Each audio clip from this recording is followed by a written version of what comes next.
রব্বুল আলামিন নবীজিকে এভাবে করে উত্থান পতনের গল্প শোনাতে শোনাতে ফিরআউনের গল্প শোনান। কার গল্প? ফিরআউন। আউযু বিল্লাহি মিনাশ শাইতানির রাজীম। ইন্না ফিরআউনা আলা ফিল আরদি ওয়া জাআলা আহলাহা শিয়াআন ইস্তাদঈফু তাঈফাতাম মিনহুম يذبح أبناءهم ويستحيي نساءهم إنه كان من المفسدين الله أكبر إن فرعون علا في الأرض ফেরাউন রাষ্ট্র শক্তি পেল, স্বৈর শাসক হয়ে গেল। তখন সে তার অধিবাসীদেরকে, নাগরিকদেরকে দলে দলে বিভক্ত করে দিল, একটি বিশেষ নৃগোষ্ঠীর পুরুষদেরকে কতল করে ফেললো আর তাদের নারীদেরকে বাঁচিয়ে রাখলো।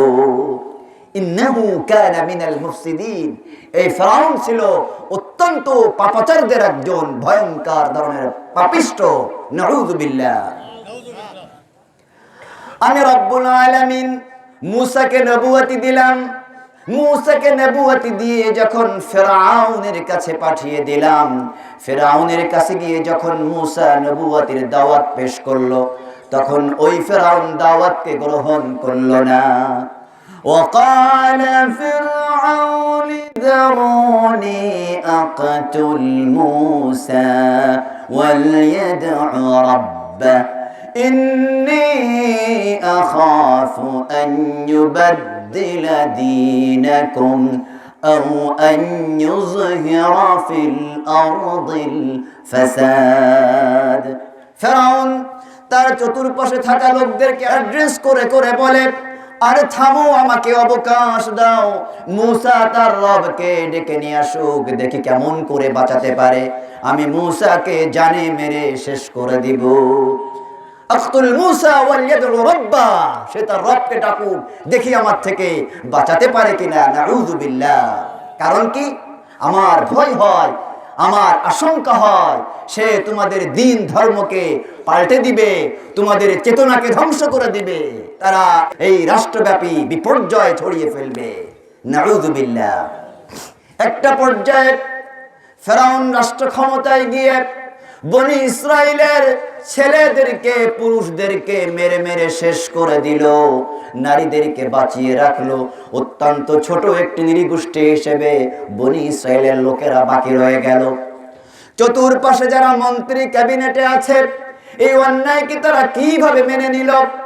আল্লাহ রাব্বুল আলামিন কারণ বর্ণনা করেছেন, ফাস্তাখাফা কওমাহু ফাআতাউ ইন্নাহুম কানু কওমান ফাসিকিন।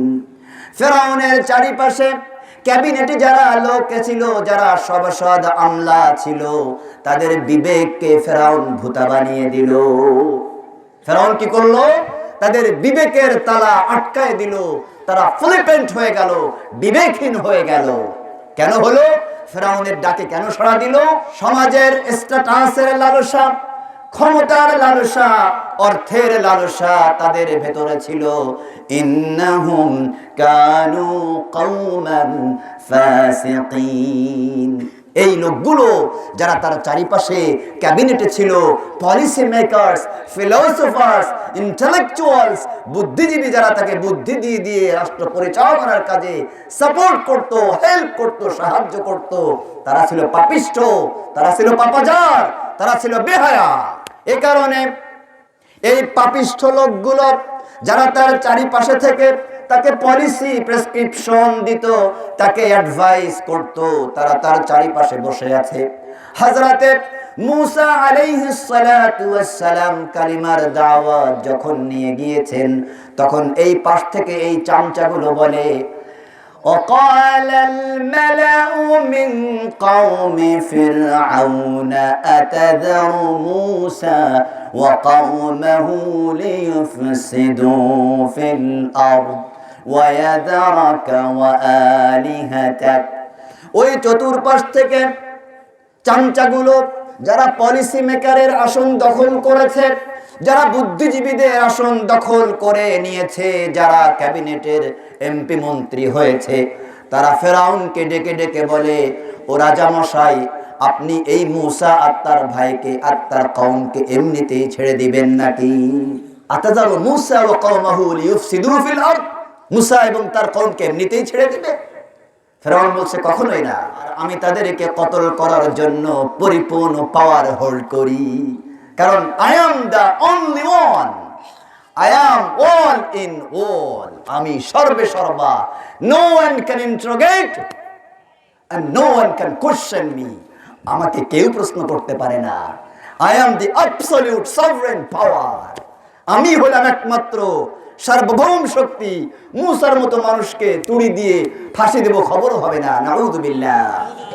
সময় গড়িয়ে যাচ্ছে, একটি পর্যায়ে মূসা আলাইহিস সালাতু ওয়াস সালাম যখন আর টিকতে পারলেন না, তখন বনি ইসরাইলের লোকদেরকে নিয়ে হযরতে মূসা আলাইহিস সালাতু ওয়াস সালাম লোহিত সাগর পার হয়ে অপর প্রান্তে যাওয়ার উদ্দেশ্যে দৌড় শুরু করলেন। মূসার কওম লোহিত সাগরের তীরে গিয়ে থমকে দাঁড়িয়ে গেল। ফেরাউন তার লোক লস্কর জানতে পারলো মূসা তার দলবল নিয়ে আমাদের শহর ছেড়ে চলে যাচ্ছে। সাথে সাথে ফেরাউন অর্ডার করে দিল, পিছু ধাওয়া করো। فلما تراءى الجمعان قال أصحاب موسى إنا لمدركون। মূসার কওম যখন দেখলো ফেরাউনের লস্কর ধেয়ে আসছে পেছন থেকে দিগন্ত কালো করে, মূসার কওম মূসাকে বলল, ও মূসা, এই তো আমরা ধরা পড়ে গেলাম। قال كلا إن معي ربي سيهدين। হযরতে মূসা বললেন, কখনো নয়, কখনো নয়, আল্লাহ রাব্বুল আলামিন আমার সাথে আছেন, তিনি আমাকে হিদায়াত করবেন, আমি তার থেকে জেনে নিব হাউ টু প্রোটেক্ট ইউ, তোমাদেরকে কিভাবে হেফাজত করতে হবে। আল্লাহু আকবার।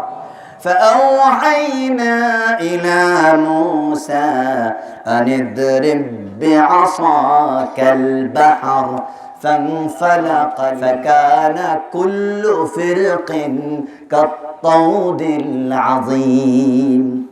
আমি রব্বুল আলামিন মূসার কাছে ওহী করে দিলাম, ও মূসা, তোমার হাতে থাকা লাঠি দিয়ে পানির ভেতরে, দরিয়ার ভেতরে আঘাত করো। হযরতে মূসা আঘাত করলেন, দরিয়া ফেটে সুন্দর রাস্তা হয়ে গেল, পাহাড়ের মতো করে পানি শক্তভাবে দাঁড়িয়ে গেল। আল্লাহ রাব্বুল আলামিন মূসার কওমকে পার করে নিলেন। وجاوزنا ببني إسرائيل البحر فأتبعهم فرعون وجنوده بغيا وعدوا حتى إذا أدركه الغرق। আল্লাহ রাব্বুল আলামিন বলেন, আমি বনি ইসরাইলকে লোহিত সাগর পার করে অপর প্রান্তে পৌঁছে দিলাম। ফেরাউন তার লোক লস্কর নিয়ে বিদ্রোহী অহংকার স্বৈরাচারী হয়ে তাদের পিছু ধাওয়া করলো। একটা পর্যায়ে তারা লোহিত সাগরের পানির ওই রাস্তার ভেতরে ঢুকলো। আমি রব্বুল আলামিন পানিকে অর্ডার করে দিলাম, পানি মিলে মিশে একাকার হয়ে ফেরাউনের লোক লস্কর গোষ্ঠী শুদ্ধ লোহিত সাগরের দরিয়ায় মুড়ে শেষ হয়ে গেল। ফেরাউন তখন হুঁশ ফিরেছে, তখন বলে, আমানতু আন্নাহু লা ইলাহা ইল্লাল্লাযী আমানাত বিহি বানু ইসরাঈল। তখন ফেরাউনের হুঁশ ফিরেছে। ফেরাউন বলে, আমি ওই ইলাহের উপরে ঈমান আনলাম যিনি ছাড়া কোনো ইলাহ নাই, যেই ইলাহের উপরে বনী ইসরাইলের লোকেরা ঈমান এনেছে। আল্লাহ রাব্বুল আলামিন বলছেন, আল-আনা ওয়া ক্বাদ আসাইতা ক্বাবলু ওয়া কুনতা মিনাল মুফসিদিন। বেটা বেয়াক্কাল, নির্বোধ, জালেম, স্বৈরাচারী শাসক, হে অহংকারী নির্বোধ, এখন ঈমান এনেছো বুঝি? এখন এই ঈমানে আর কোনো রোল প্লে করবে না। এর পূর্বে ইতিপূর্বে তুমি ছিলে স্বৈর শাসক, তুমি তোমার জনগণের উপরে জুলুম করেছো, গোটা রাজ্যটাকে অশ্লীলতা বেহায়াপনার বন্যায় ভাসিয়ে দিয়েছো। এখন তোমার ঈমান আর গ্রহণ করা হবে না। فَالْيَوْمَ نُنَجِّيكَ بِبَدَنِكَ لِتَكُونَ لِمَنْ خَلْفَكَ آيَةً وَإِنَّ كَثِيرًا مِنَ النَّاسِ عَنْ آيَاتِنَا لَغَافِلُونَ। আল্লাহ রাব্বুল আলামিন বলছেন, ও ফিরাউন, আজ তোমার বডিটাকে আমি সেভ করে রাখবো। কিয়ামত পর্যন্ত যত মানুষেরা আসবে, স্বৈর শাসক আসবে, তাদের জন্য এটা হবে এক্সাম্পল, এটা হবে লেসন। তারা দেখে দেখে শিক্ষা নিবে, হয়তো পথ থেকে ফিরে এসে মানুষকে জুলুম থেকে বাঁচাবে, মানুষের অধিকারকে নিশ্চিত করবে। অথবা তোমার এই শিক্ষা, তোমার এই ভাগ্য দেখে দেখে মুমিন মানুষেরা এই ঘটনা থেকে আসার ইন্সপিরেশন নেবে, তামান্না নিবে, তারা সামনের পথে এগিয়ে যাওয়ার রসদ খুঁজে পাবে। আল্লাহু আকবার।